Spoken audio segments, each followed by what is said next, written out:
All right, Teak here. Let's do this. Okay, so Billy Idol, Rebel Yell, the verse, and then the chorus if we have time. I switched to an acoustic guitar just because I find it easier to teach on or hear, or actually I don't know the reason, but let's jump in and do this. Okay, so we're starting in 9th position. So I have my first finger on the 9th fret of my 4th string. So this is the D string, but the note here is giving me a B. My 3rd finger is playing the 11th fret of my 3rd string for an F sharp. So it's just a B power chord. And we're going to play strings 3 and 4.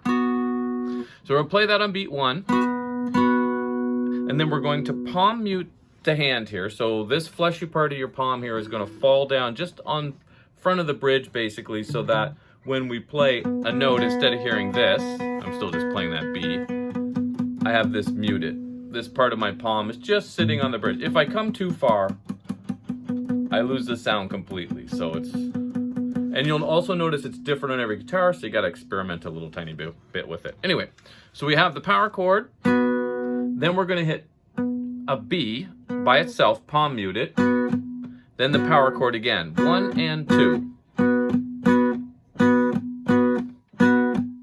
So notice my palm just drops in for that, when I play that B by itself, that 4th string, then comes back up for the power chord again. Oops, I kind of...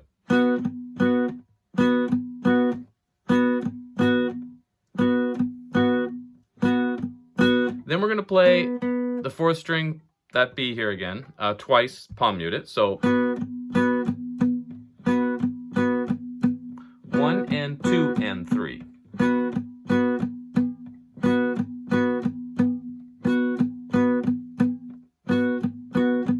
Then we'll hit the power chord again. So hit both strings, release the pressure, and then 2 more B muted at the end. So a rhythm has been created. So even though we're just playing 8th notes, we're just playing 1 and 2 and 3 and 4 and, we're hearing this rhythm because of the way we're palm muting and then releasing. 1 and 2 and 3 and 4 and. So we have basically those accents where we're not palm muting and we're hitting the power chord. We're hearing them on beat 1, beat 2. So remember we went 1, palm mute the and to beat 2. Play the power chord again, 1 and 2, palm mute for the and of 2 and 3. Then we're hitting the power chord one more time on the and of 3. 1 and 2 and 3 and then 2 B's at the end. So that's actually super important because that's what makes that part that part. This 1, so 1, 2, 3, and 4. 1, 2, 3, and 4.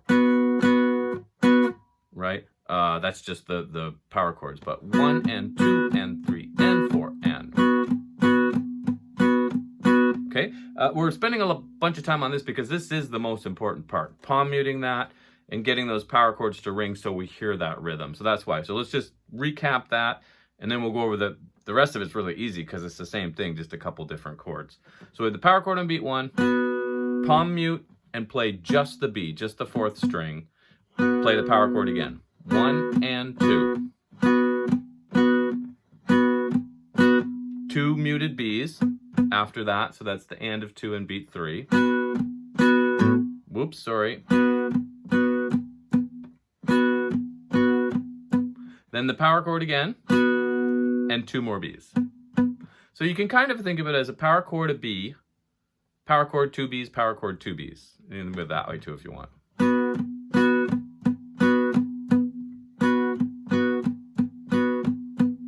Repeat it and speed it up a little bit.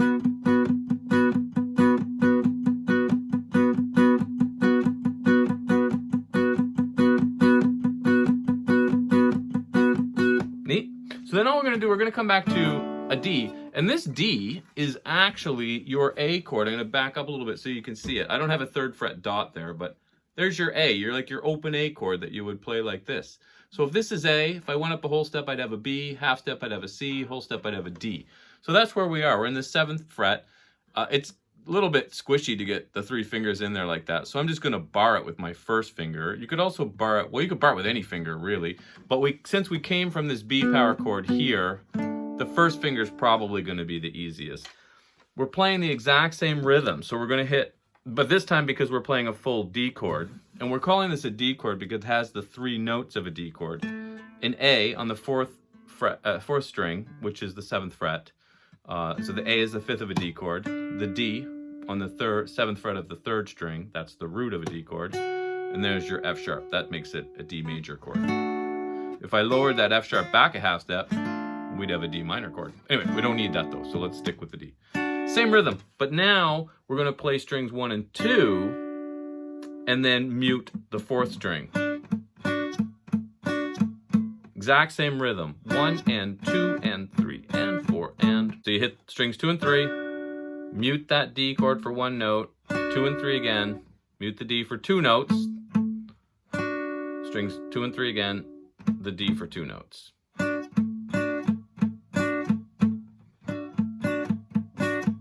And that's that measure.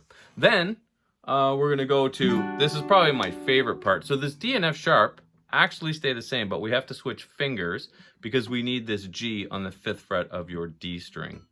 This gives us a G major 7th chord. Well, not exactly. We're missing the 3rd, which would determine whether it's major or minor, but that's what's being implied. This F sharp here with this pinky is a major 7th higher than the G, so we have a G major 7th. But I love that sound. I think it sounds really cool, like with the bass and the part.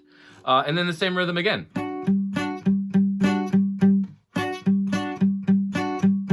So we have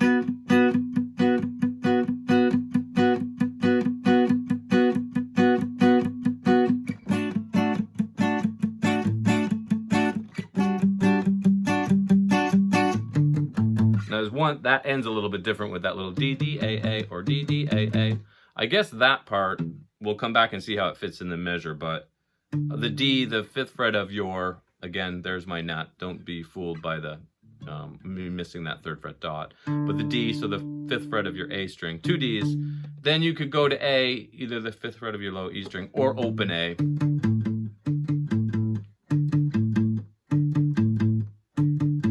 Doesn't matter, it's up to you. Those are muted for sure.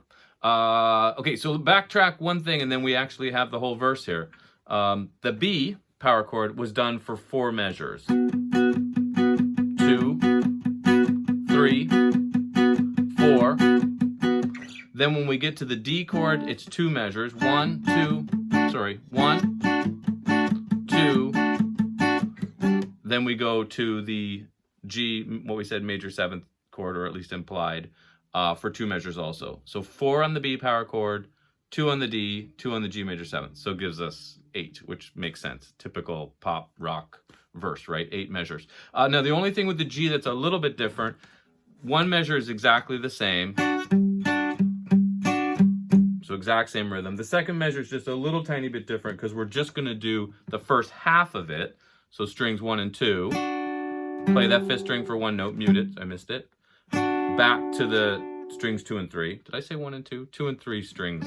If I said 1 and 2, I'm not sure. So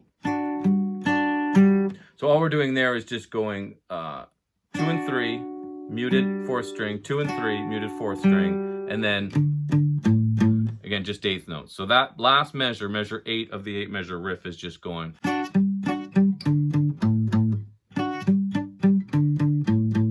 The first time I went D to A this way, the second time I went D to open A. It's up to you.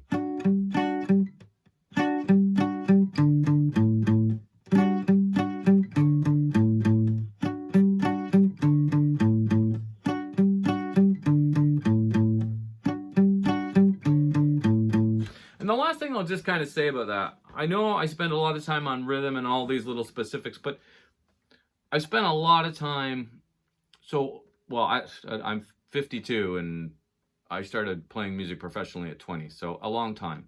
And that's recording and live and literally thousands of shows under my belt live at this point. And understanding how to play clean and rhythmically clean is so important. Whether you're recording or you're playing live, like it's the trick to everything is very tight playing, very clean and very precise. And you get to do that by understanding what you're playing and of course practicing it in these little pieces. Anyway, this video has been longer than I thought or than I planned to make it, but thank you so much for watching. Teague is my name. TripFuse is my band. It's mostly a writing project at this point, but I've actually been doing a lot of writing lately and I've been sharing that in the shorts. And musiclearning.com is the site, which I started now 25 years ago. That started in 1998. And that has all kinds of guitar related courses and classes and a membership, and feel free to check that out. But like, subscribe, comment, you know the drill. Thanks so much for watching, and we'll do the chorus on the next one, just so that this video isn't even longer than it already was. Thank you.